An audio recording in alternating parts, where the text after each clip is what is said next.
नागपंचमी म्हटलं की आपल्या घरातल्या पारंपरिक पदार्थांचीही आठवण आपल्याला आलीच पाहिजे.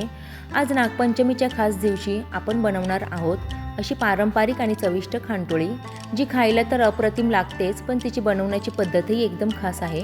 अगदी घरच्या साध्या साहित्यामध्ये आजीच्या हातची चव आठवण करून देणारी ही खांडोळी कशी बनवायची, चला तर मग आपण पाहूया आजच्या या खास नागपंचमी स्पेशल रेसिपीमध्ये. नमस्ते, मी पल्लवी. सिम्पली कुकिंग विथ पल्लवीच्या किचनमध्ये तुमचं खूप मनापासून स्वागत आहे. आता ना ही खांडोळी बनवण्यासाठी ना आपल्याला काय काय साहित्य लागतं आहे ना ते आपण बघूया. आता हे ना खांडोळी करण्यासाठी ना आपल्याला 1 कप आहे ना हा सुवासिक तांदूळ घ्यायचा आहे, बासमती तांदूळ घ्यायचा आहे. आता हा तांदूळाचा आपल्याला ना रवा बनवायचा आहे, म्हणून इथे मी कणीस घेतलेली आहे, म्हणजे आपल्याला रवा बनवायला सोपं जाईल. आणि हे तांदळाची कणी आहे ना मी ना हे धुवून छान अशी 2 दिवस सावलीत वाळवून घेतली होती. त्याच वाटीने ना आपल्याला 1 वाटी ना इतका हा गूळ घ्यायचा आहे. आता गुळाच्या बाबतीत सांगायचं झालं तर गूळ आपल्याला हा काळा घ्यायचा नाही आहे, खांडोळी आपली काळी होईल म्हणून आपल्याला पिवळाच हा गूळ घ्यायचा आहे. आपल्याला अर्धी वाटी इतकं हे ओल्या खोबऱ्याचा चव घ्यायचा आहे. काही आपण हे ना खोबरं ह्याच्यातलं वरून डेकोरेशनला सुद्धा वापरणार आहोत. इथे आपल्याला सुंठ पावडर घ्यायची आहे. सुंठ पावडर जर नसेल तर तुम्ही आलं पण घालू शकता. आणि गुळाचा कोणताही पदार्थ असो त्याला जायफळ छान लागतं, म्हणून इथे आपल्याला जायफळ घ्यायचं खिसून. चला तर मग उशीर न करता आपण आता रेसिपीला सुरुवात करूया. सगळ्यात आधी ना आपण आहे ना हे तांदूळ आहेत ना हे छान असं आहे ना ह्याचा रवा काढून घेऊया.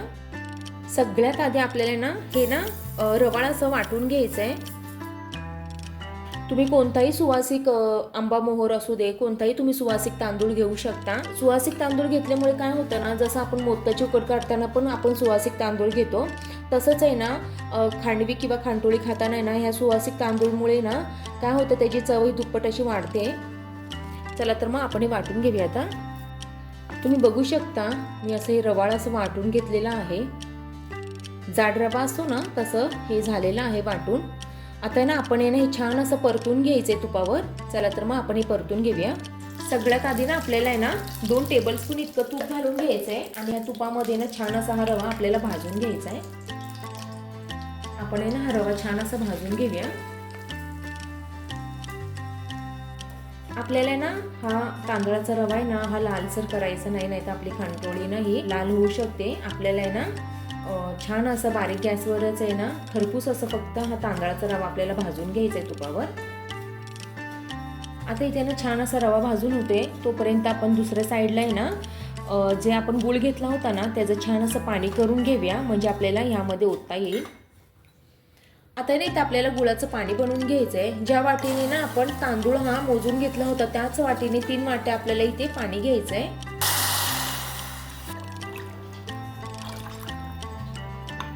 तुम्हाला जर जास्त गोड आवडत असेल तर तुम्ही 1/2 वाटी पण घालू शकता, पण इथे मी 1च वाटी घालणार आहे.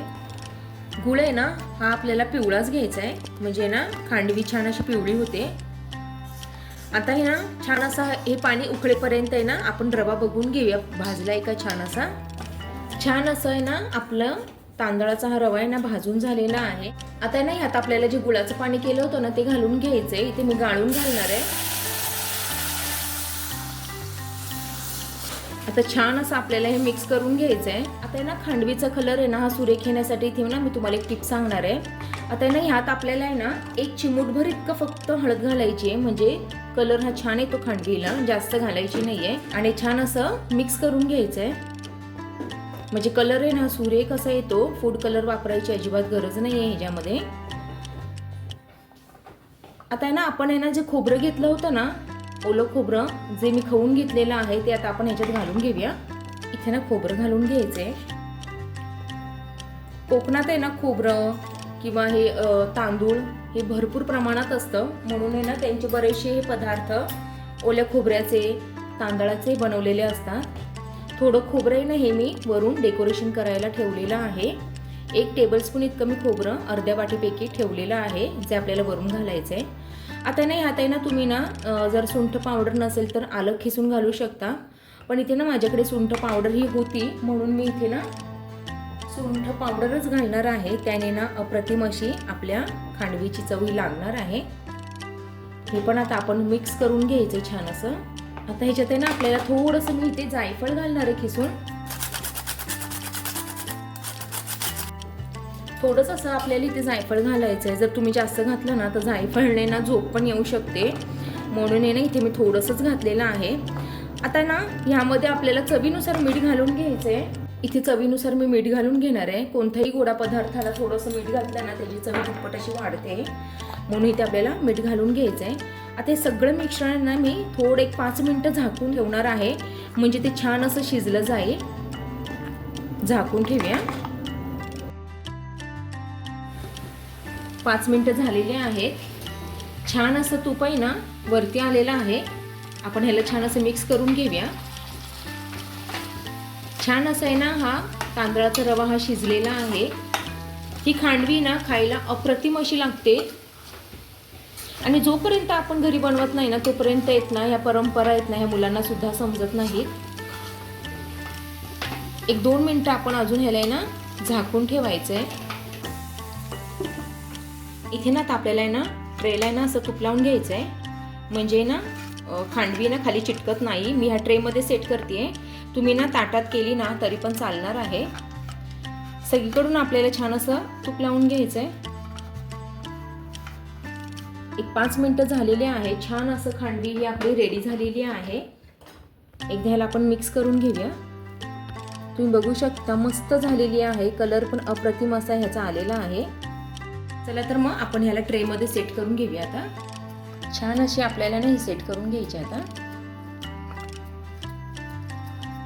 तुम्ही पण आहे ना या नागपंचमीला आहे ना ही रेसिपी एकदा नक्की ट्राय करा. भन्नाट अशी लागते, चवीला अप्रतिम अशी लागते. आपण आहे ना नागपंचमीला नैवेद्य म्हणून ही छान अशी खांडवी करू शकतो. यावर आहे ना ओलं खोबरं घालून घ्यायचं आहे. कोकणी पदार्थ म्हटलं ना ओलं खोबरं आणि तांदूळ हे आलेच पाहिजे, म्हणून भरपूर असं मी ओलं खोबरं यावर घालून घेणार आहे. चव छान लागते ओल्या खोबऱ्याची. जो ओल्या खोबऱ्यामध्ये रसरशीतपणा असतो ना तो ना खाताना ना खांडवी अप्रतिम असा लागतो. आता एक 5 ते 10 मिनिटं आहे ना रूम टेम्परेचरवर आपल्याला हे झाकून ठेवायचं आहे. लगेच हे सेट होतं आणि खायला रेडी होतं, किंवा नैवेद्यासाठी पण हे छान असं रेडी होणार आहे. आधी आपण नैवेद्य दाखवायचं आहे आणि मगच खायचं आहे. आपण आता हे सेट होऊन देऊया. ह्याच्या वड्या पाडून घ्यायच्यात आपल्याला.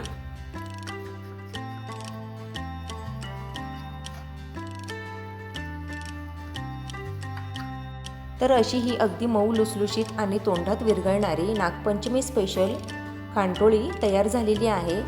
तुम्ही पण आहे ना ही रेसिपी नक्की करून बघा आणि कशी झाली ती मला कमेंटमध्ये जरूर सांगा.